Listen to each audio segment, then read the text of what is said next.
समाचारों के इस भाग के प्रायोजक हैं गौतम बाली मेकअप स्टूडियो और एकेडमी, सेक्टर 1, छन्नी हिम्मत, जम्मू। नमस्कार, आप देख रहे हैं द न्यूज नाउ और देश विदेश और प्रदेश की खबरों के साथ न्यूज आवर एट 8 में मैं हूं बिंदिया। आइए नजर डालते हैं अब तक की सुर्खियों पर। दिल्ली के रोहिणी कोर्ट परिसर में गोलाबारी, कई मारे गए, कई घायल। केंद्रीय राज्य मंत्री राजीव चंद्रशेखर का सरार शरीफ का दौरा, बोले लोगों की सहूलियत पहुंचाना ही है सरकार का काम। राजौरी की ताहिरा बनी वायुसेना फ्लाइंग ऑफिसर, एलजी ने दी बधाइयां। और जम्मू के लिए नए कचरा स्थानांतर स्टेशन का हुआ उद्घाटन, जम्मू मेयर ने कहा जम्मू को सौगात। और अब समाचार विस्तार से।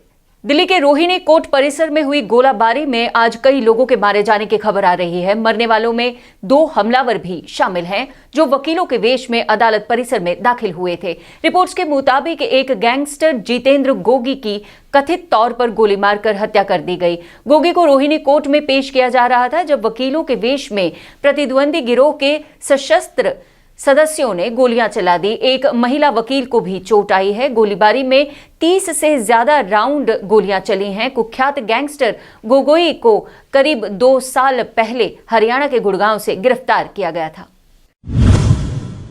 भारत के जनसंपर्क कार्यक्रम के तहत कौशल विकास, उद्यमिता, सूचना और प्रौद्योगिकी राज्य मंत्री राजीव चंद्रशेखर ने सरार शरीफ का दौरा किया और उप जिला अस्पताल सरार शरीफ के नए भवन का उद्घाटन किया। पत्रकारों से बात करते हुए उन्होंने कहा कि सरकार का मकसद है लोगों तक बुनियादी सहूलियतों को पहुंचाना और आज इस तरह के स्वास्थ्य सुविधाओं के विमोचन से ये बात स्पष्ट हो जाती है। इसके साथ ही उन्होंने शेखुल आलम के तीर्थ में तीर्थ यात्रा का भुगतान भी किया। बाद में राज्य मंत्री ने मॉडल डिग्री कॉलेज सरार शरीफ का दौरा किया और उपजिला चाडुरा और सरार शरीफ के विभिन्न प्रतिनिधि मंडलों से मुलाकात की और उन्हें आश्वासन दिया कि उनकी समस्याओं का जल्द समाधान किया जाएगा।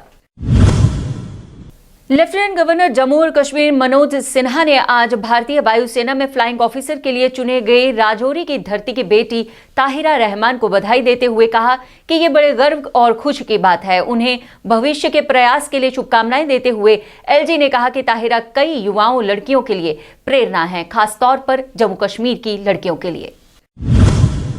जम्मू के लोगों को अधिक नागरिक और विकास सुविधाएं प्रदान करने के अपने प्रयास को जारी रखते हुए जेएमसी के महापौर चंद्रमोहन गुप्ता ने सतपाल करलूपिया, उप महापौर पूर्णिमा शर्मा के साथ भगवती नगर क्षेत्र में ठोस अपशिष्ट प्रबंधन के तहत एक आधुनिक कचरा हस्तांतर स्टेशन का उद्घाटन किया। वार्ड नंबर 32 और वार्ड नंबर 31 के सुच्चा सिंह पार्षद भी अवनी लवासा के साथ यहां मौजूद रहे। मेयर ने बताया कि जेएमसी शहर के सभी वार्डों में बेहतर सैनिटेशन की सुविधा उपलब्ध कराने के लिए कटिबद्ध हैं। उन्होंने आगे बताया कि इस कचरा हस्तांतर केंद्र का निर्माण कार्य करीब 2 महीने पहले शुरू किया गया था और आज इसका सिविल कार्य पूरा हो चुका है, जबकि जल्द ही आवश्यक मशीनरी उपलब्ध करा दी जाएगी। इसके अलावा शहर के विभिन्न हिस्सों में ठोस कचरा प्रबंधन के तहत इस तरह के और भी कचरा अंतरण केंद्र बनाए जाएंगे। उन्होंने आम जनता से भी आगे आने के लिए और जेएमसी का साथ निभाने के लिए अपील की।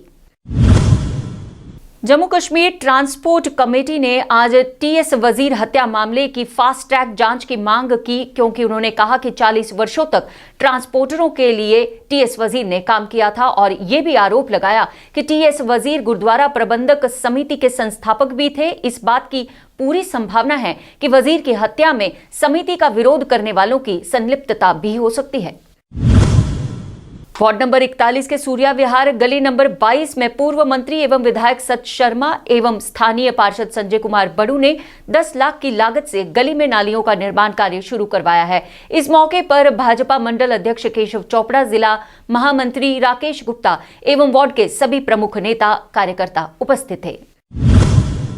विजयपुर गांव गरवाल में पानी की निकासी न होने से लोगों की समस्या को देखते हुए सरपंच मोहन लाल द्वारा गांव में नाली बनाने का कार्य आज शुरू करवाया गया। सरपंच मोहन लाल शर्मा ने बताया कि नाली न होने की वजह से पानी सड़क पर जमा हो जाता था और लोगों की ये पुरानी मांग देखते हुए 14 FC प्लान के तहत ड्रेनेज को बनाया जा रहा है। इस काम की लागत 1.80 लाख रुपए होगी। उन्होंने कहा कि वे उम्मीद करते हैं कि यह काम जल्द से जल्द पूरा होगा और लोगों को राहत मिलेगी। भारतीय सेना ने पालमा राजौरी के सरपंचों और पूर्व सैनिकों के साथ मानसिक बातचीत का आयोजन किया। बातचीत में पालमा और आसपास के क्षेत्रों के सरपंचों और दिग्गजों ने भाग लिया। बातचीत का उद्देश्य विशेष रूप से मुद्रा संरक्षण, जल प्रबंधन, मुद्रा वानिकी, ग्रामीण परियोजनाएं, कृषि, स्वच्छता, स्वास्थ्य और कल्याण की समस्याओं से निपटने के लिए विकास के बारे में जागरूकता फैलाना था। अधिकतम उत्पादकता और उपज के सुनिश्चित खरीदारों के प्रावधान के लिए मिट्टी की मात्रा के अनुसार भूमि या खेत का इष्टतम उपयोग करना भी इसमें शामिल रहा। गरीबी उन्मूलन के लिए विकास योजनाओं का कार्यान्वयन, बातचीत में स्थानीय समुदायों द्वारा कोविड काल के दौरान सामना की गई समस्याओं का भी संबोधन किया गया। भारतीय सेना की राष्ट्रीय राइफल्स इकाई ने जागरूकता अभियान के तहत महिलाओं के लिए किए गए पहल प्रयासों की दक्षता में सुधार करने के उद्देश्य से बफलियाज पुंछ में बेटी बचाओ बेटी पढ़ाओ अभियान पर एक व्याख्यान का आयोजन किया। जागरूकता अभियान को दर्शकों द्वारा अच्छी तरह से अवशोषित किया गया तथा उन्हें स्वीकार भी किया गया। लड़कियों को भी लड़कों के समान शिक्षा और विकास का अवसर प्रदान करने की आवश्यकता है, इस बात पर भी चर्चा हुई। सेना महत्वपूर्ण सामाजिक मुद्दों पर व्याख्यान, कार्यशालाएं और सेमिनार आयोजित करके दूर दराज के क्षेत्रों में जागरूकता अभियान फैलाने के लिए प्रतिबद्ध है। भारतीय सेना परंपरागत रूप से अपनी वीर नारियों, वीर माताओं और पूर्व सैनिकों से जुड़ी रही है। अंतर्निहित मूल्य प्रणाली को जारी रखते हुए भारतीय सेना की किश्तवाड़ इकाई ने किश्तवाड़ शहर की वीर नारियों, वीर माताओं और विधवाओं के लिए एक कार्यक्रम का आयोजन किया ताकि मूल्यवान समुदाय की चिंताओं को देखभाल और करुणा के साथ समग्र रूप से संबोधित किया जा सके। श्रीमती मेघना गिरीश ने पेंशन, स्वास्थ्य देखभाल और मूल्यवान समुदाय के अन्य अधिकारों से संबंधित विभिन्न मुद्दों पर चर्चा की और सभी उपस्थित लोगों को आगे आने और वीर नारियों की समस्याओं का समाधान प्रदान करने का आह्वान किया। किश्तवाड़ में मौजूद सैन्य इकाइयों के व्यवहार से सभी पूर्व सैनिक परिवार संतुष्ट नजर आए। 2020 पंचायत अकाउंट्स के प्रत्याशियों द्वारा आज एक शांतिपूर्ण प्रदर्शन में चयनित उम्मीदवारों ने विभाग पर भर्ती में देरी का इल्जाम लगाते हुए कहा कि 45 दिनों में भर्ती का वादा दिया गया था जो आज तक पूरा नहीं किया गया है। इन उम्मीदवारों ने कहा कि ये फास्ट ट्रैक रिक्रूटमेंट का मजाक उड़ाया जा रहा है। उन्होंने प्रशासन से मामले की जांच करते हुए उनकी जल्द भर्ती की अपील की। अगस्त 2020 में आतंकियों द्वारा अगवा किए गए एक सेना के जवान का शव कल रात स्थानीय निवासियों को बरामद हुआ। लगभग 1 साल से अपने बेटे के लिए तरस रहे पिता को बेटे की शहादत की खबर मिली तो गांव में सन्नाटा छा गया। आज स्थानीय लोगों की मौजूदगी में शव की अंतिम यात्रा निकाल आखिरी रस्में निभाई गई और शहीद के माल्यार्पण समारोह के साथ ही पिता का ये 1 साल का इंतजार खत्म हुआ। सरकार के प्रतिबंध के बावजूद नाला सिंध गांदरबल में अवैध खनन जारी है। इसकी जानकारी मिलने के बाद भू विज्ञान एवं खनन विभाग की टीम मौके पर पहुंची और वहां अवैध खनन में लगे मजदूरों सहित टिप्पर ट्रैक्टर को बरामद किया। इस बारे में जब जिला भू विज्ञान एवं खनन अधिकारी से संपर्क किया गया तो उन्होंने कहा कि भविष्य में भी अवैध खनन के खिलाफ अभियान जारी रहेगा। लगातार अभियान चलाने पर अवैध उत्खनन करने वालों से 40 लाख रुपए जुर्माना वसूला गया है और कश्मीर के विभिन्न थानों में 200 से अधिक प्राथमिकी दर्ज की गई हैं।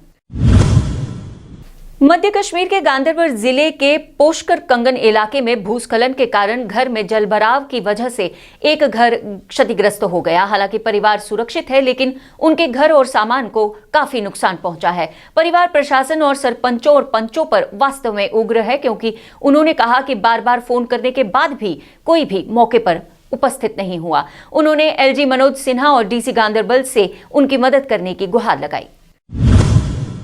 झीलेडल में रहने वाले लोगों और हाउस बोट के रिहायशियों ने पेयजल की किल्लत को लेकर आज एक प्रदर्शन करते हुए पीने के पानी की आपूर्ति की मांग की। स्थानीय लोगों का आरोप है कि बार बार गुहार लगाने पर भी इनकी पेयजल की समस्या को सुलझाया नहीं जा रहा है और पानी होटल वालों को दिया जा रहा है। स्थानीय निवासियों ने अधिकारियों पर भ्रष्टाचार का आरोप लगाते हुए कहा कि 2 साल से मुकदमा लड़ने के बाद भी प्रशासन द्वारा मामले पर कोई विचार नहीं किया जा रहा है। इसके साथ ही समाचारों का ये अंक यहीं समाप्त होता है। हमें दीजिए इजाजत, लेकिन आप बने रहिए TNN वेब के साथ और पढ़ते रहिए द न्यूज नाउ का ई प्रिंट और दैनिक अखबार। जय हिंद।